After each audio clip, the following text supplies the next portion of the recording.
pigsa tagayo sa kagpapabaing gana. Hey mga kultura kada! Bored ka na ba sa paulit-ulit na dance trends? Tara, i-push naman natin yung trend na may sense. Today we talk about culture discrimination at kung bakit nga babawal ang pagiging judgmental.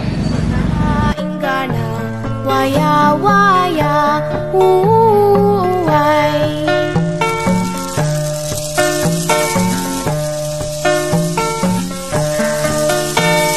Taem kadikadwa tidanum hijay bantay. Mga kapatid nating Bajau at Moro, hindi lang sila characters sa Quiz Bee o nasa textbook page 87. They are real people. May pangarap, pamilya at feelings. Oo, hindi lang ikaw ang marupok. Just kidding! Pero bakit parang invisible sila minsan sa lipunan? Si Moro, proud people with deep faith. Pero stereotype agad? Ay, Muslim? Baka ano yan? Girl, please we fear what we don't understand. Kaya, let's understand, not assume. At ito ang tanong ng bayan. Ano agad ang naiisip nyo kapag naririnig nyo ang salitang Bajau o Moro? Yung namamalimos po. Bajau? Hindi po ko sa dagat yun po ba, di ba? Hindi ko po sure. Moro? Parang scary. May narinig kasi ako dati sa news. Scary daw? Mas scary pag zero ka sa GMRC Best. Dati po parang wala lang. Pero nung may nakausap po akong Bajau, na-realize ko po na sobrang bait po nila. At ang dami po nilang alam sa nature. Tayo na lang po talaga hindi nakikinig.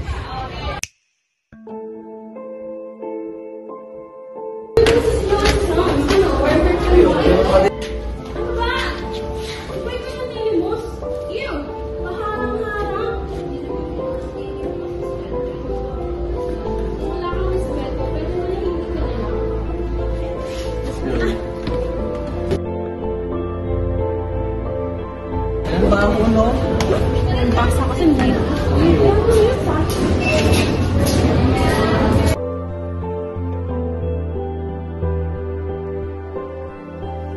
Pabili. Palamig po.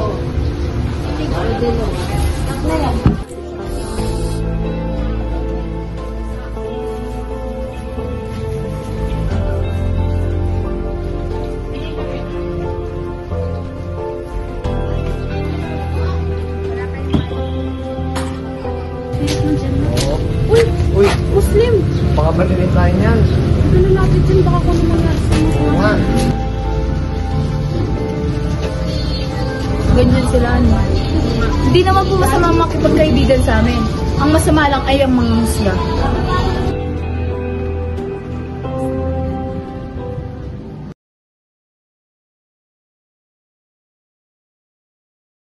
At kung feeling mo di mo to issue kasi di ka Bajau o Moro, congrats! Privilege revealed. Pero bilang tao, may utang tayo sa isa't isa at yun ay respeto.